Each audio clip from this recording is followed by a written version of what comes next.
Hello friends, कैसे हैं आप लोग। तो मेरा नाम है महेश और आप देख रहे हैं हमारे यूट्यूब चैनल ज्ञान ज्योति आशीष ट्यूटोरियल।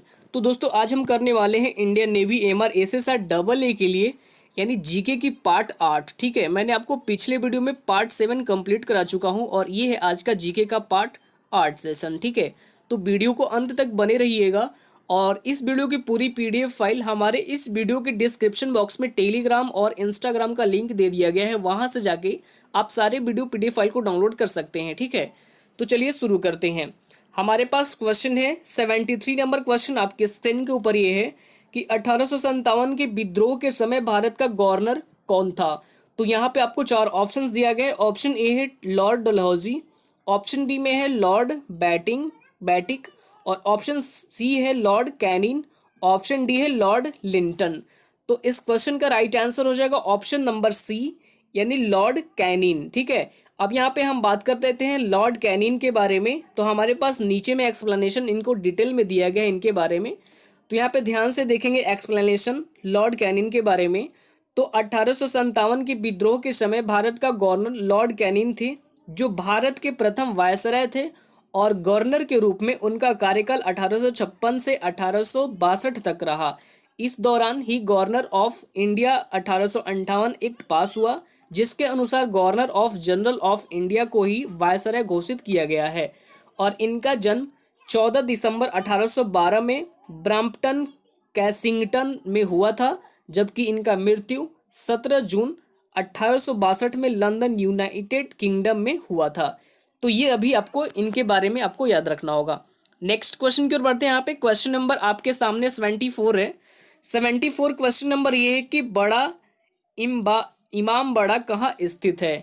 तो ये भी क्वेश्चन इंपॉर्टेंट है। यहाँ पे ऑप्शन ए में दिया गया है आगरा, ऑप्शन बी में है लखनऊ और नीचे ऑप्शन सी में दिया गया है पटना और ऑप्शन डी में इलाहाबाद। तो इस क्वेश्चन का राइट आंसर हो जाएगा ऑप्शन नंबर बी यानी लखनऊ। ठीक है, तो यहाँ पे हम बात कर लेते हैं बड़ा इमाम बड़ा के बारे में। ठीक है, तो यहाँ पे नीचे में आपको एक्सप्लेनेशन पूरा डिटेल में दिया गया है बड़ा इमाम बड़ा के बारे में। तो बड़ा इमाम बड़ा लखनऊ की एक ऐतिहासिक धरोहर है। इसे भूल भुलैया भी कहते हैं। इसको अवध के नवाब यानी आसफ उद दौरानी 1784 में बनवाया था। इसे आसिफी इमाम बाड़ा के भी नाम से भी जाना जाता है। यह विशाल गुंबदनुमा हॉल 50 मीटर लंबा और 15 मीटर ऊंचा है। अनुमानतः इसे बनाने में उस समय यानी उस जमाने में 5 से 10 लाख रुपए की लागत आई थी। तो ये भी आपको इमाम बाड़ा के बारे में जानना जरूरी है। ठीक है, नेक्स्ट देखेंगे क्वेश्चन नंबर 75 नंबर क्वेश्चन आपके स्क्रीन के ऊपर ये है कि लैला अली का संबंध किस खेल से है। तो यहाँ पे चार ऑप्शंस दिया गया। ऑप्शन ए है लॉन टेनिस, ऑप्शन बी में है शतरंज, ऑप्शन सी बैडमिंटन और ऑप्शन डी मुक्केबाजी। तो इस क्वेश्चन का राइट आंसर क्या हो जाएगा ऑप्शन नंबर डी यानी मुक्केबाजी।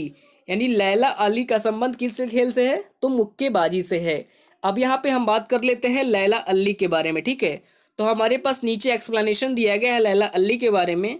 तो जो लैला अली का जन्म 30 दिसंबर 1977 में हुआ था और यह एक अमेरिकी टेलीविजन व्यक्तित्व और पूर्व पेशेवर मुक्केबाज हैं, जिन्होंने 1999 से 2007 तक प्रतिस्पर्धा की। उन्होंने और डब्ल्यूबीसी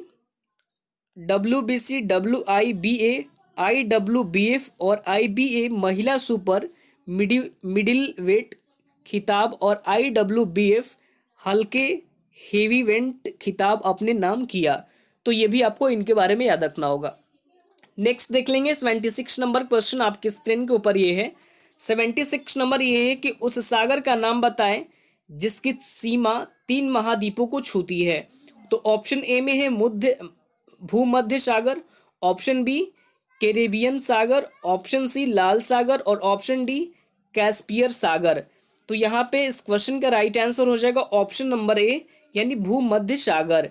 तो यहाँ पे आपको नीचे में एक्सप्लेनेशन भूमध्य सागर के बारे में बता दूं।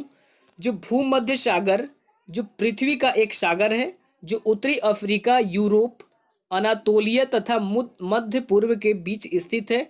इसका क्षेत्रफल लगभग 24 लाख वर्ग किलोमीटर है, जो भारत के क्षेत्रफल का लगभग 3/4 है। और भूमध्य सागर की जो कुंजी जिब्राल्टर जल संधि को कहा जाता है। ठीक है, तो ये भी आपको याद रखना होगा। नेक्स्ट देख लेंगे यहाँ पे क्वेश्चन नंबर 77 आपके स्क्रीन के ऊपर ये है। क्वेश्चन नंबर 77 ये है कि भारतीय संविधान को 26 जनवरी 1950 में पारित कराने का कारण क्या था। तो यहाँ पे चार ऑप्शंस दिए गए हैं। ऑप्शन ए में है यह दिन 1929 से स्वतंत्रता दिवस के रूप में मनाया जाता था। ऑप्शन बी में है यह दिन भारत के किसानों से संबंध था। ऑप्शन सी में है ब्रिटिश इस दिन से पहले देश छोड़ने की तैयार नहीं थे। और ऑप्शन डी में है यह एक शुभ दिन था। तो इस क्वेश्चन का राइट आंसर हो जाएगा ऑप्शन नंबर ए, यानी यह दिन 1929 से स्वतंत्रता दिवस के रूप में मनाया जाता था। तो यहाँ पे नीचे हमारे पास एक्सप्लेनेशन है, तो ये भी आपको ध्यान से देखना होगा। जो एक्सप्लेनेशन ये है कि इसके पीछे कारण यह था कि 26 जनवरी 1930 को कांग्रेस ने पहला स्वाधीनता दिवस मनाया था, जिसके चलते उस दिन को याद रखते हुए संविधान को 26 नवंबर 1949 के बजाय 26 जनवरी 1950 को लागू किया गया। संविधान निर्माण का काम संविधान सभा का था, जिसकी पहली बैठक 11 दिसंबर 1946 को हुई थी, जिसकी दूसरी बैठक 2 दिन बाद 13 दिसंबर को हुई थी। अब यहाँ पे नेक्स्ट एक और पॉइंट है हमारे पास।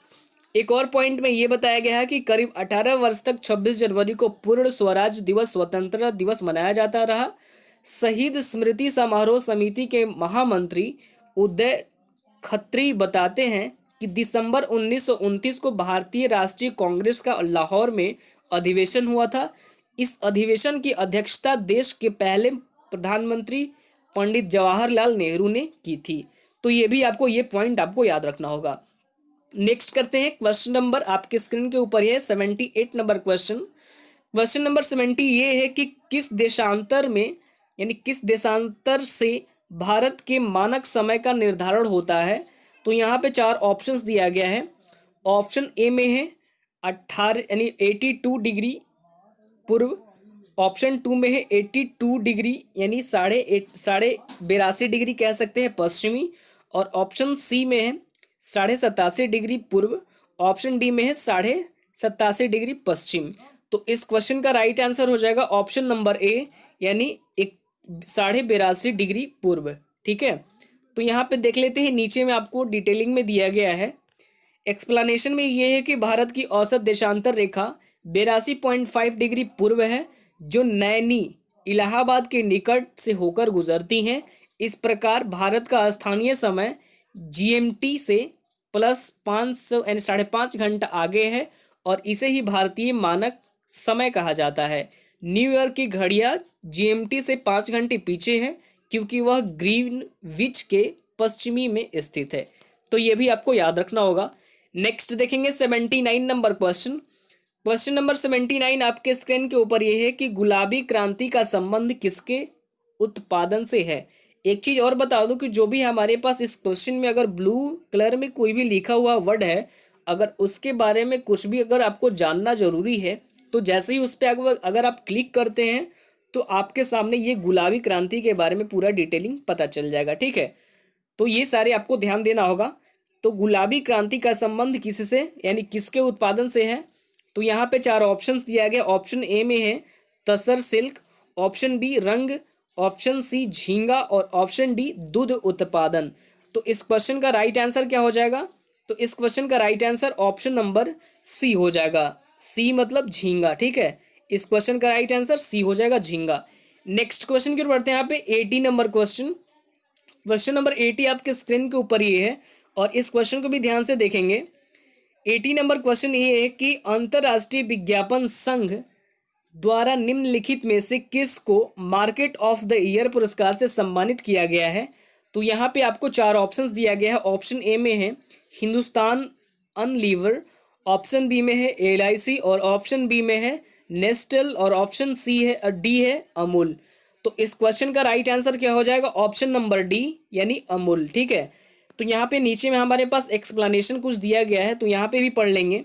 एक्सप्लेनेशन ये है कि गुजरात के सहकारी दूध मार्केटिंग संघ लिमिटेड लोकप्रिय अमूल ब्रांड के दूध और डेयरी उत्पादों के विपणक को अंतर्राष्ट्रीय भारतीय विज्ञापन संघ IAAI द्वारा मार्केट ऑफ द ईयर पुरस्कार से सम्मानित किया गया था।